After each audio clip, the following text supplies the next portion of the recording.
नमस्कार today flash news को स्वागत करुच्ची मु अमूल्य जेना आसंतु देखिबा आजिर फ्लाश न्यूज।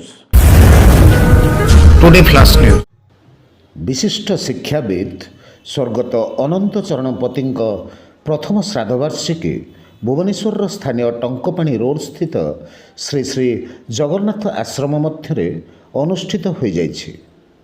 आयोजित एही श्रद्धांजलि उत्सव रे स्वर्गत पति पांच पुत्र पुत्रवधू समस्त परिवार वर्ग प्रशंसक तथा बहु सांबादिक राजनेता एवं चलचित्र जगतर विशिष्ट व्यक्ति माने योगदान पूर्वक प्रथमे पटचित्र रे पुष्पांजलि ज्ञापन करने पर अनंतायन नामक एक पुस्तक उन्मोचन करथिले।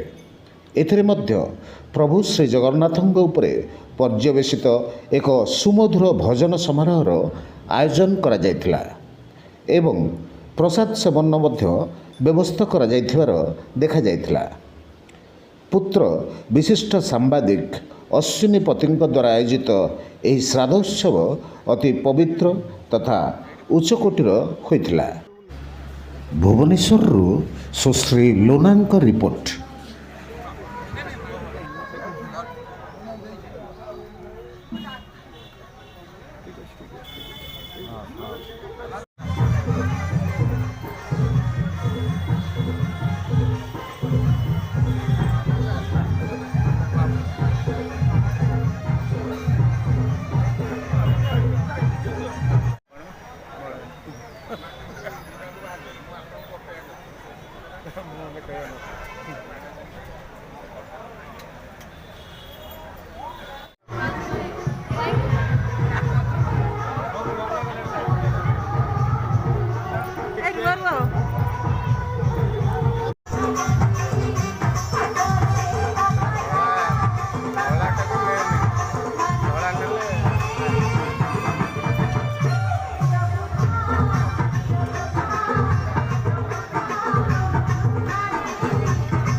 कंठशिल्पी श्रीकर पाढ़ी कौन आज कार्यक्रम टी आप कौन थी आसते आसती महान आत्मा अनंत चरण पति अमर आत्मार सद्यतीर्थ विषय आज आयोजन कर पुआ अश्विन हूँ मोर सांग ये वरिष्ठ सांबादिक तार निमंत्रण रक्षा कर मो सागर कम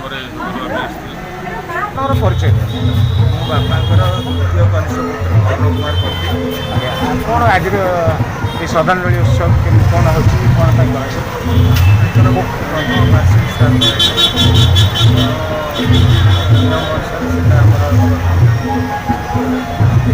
मैंने सब जोग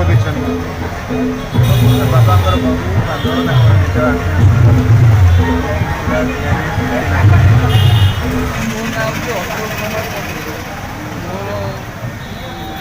बापांकर मूल प्रथम सन्तान कौन आज कार्यक्रम कार्यक्रम प्रथम वार्षिक श्राद्धवार्षिक उपलक्षे आम आयोजन करते कौ जगह ब्रह्मेश्वर एरिया जगन्नाथ आश्रम प्राय कौ मैंने सब जोग देते आम विभिन्न राजनैतिक लोक देख फिल्म आर्टिस्ट देख साधारण लोक देख फिल्म आर्टिस्ट पप्पू सज्जन शर्मा भी आसते। यह कार्यक्रम आपन को केमती लगिला निश्चय जणाइबे। नमस्कार।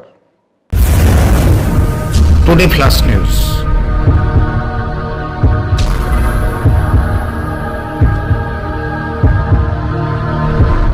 विश्वासर मानदंड। Hi friends, please like, share and subscribe Today Flash News.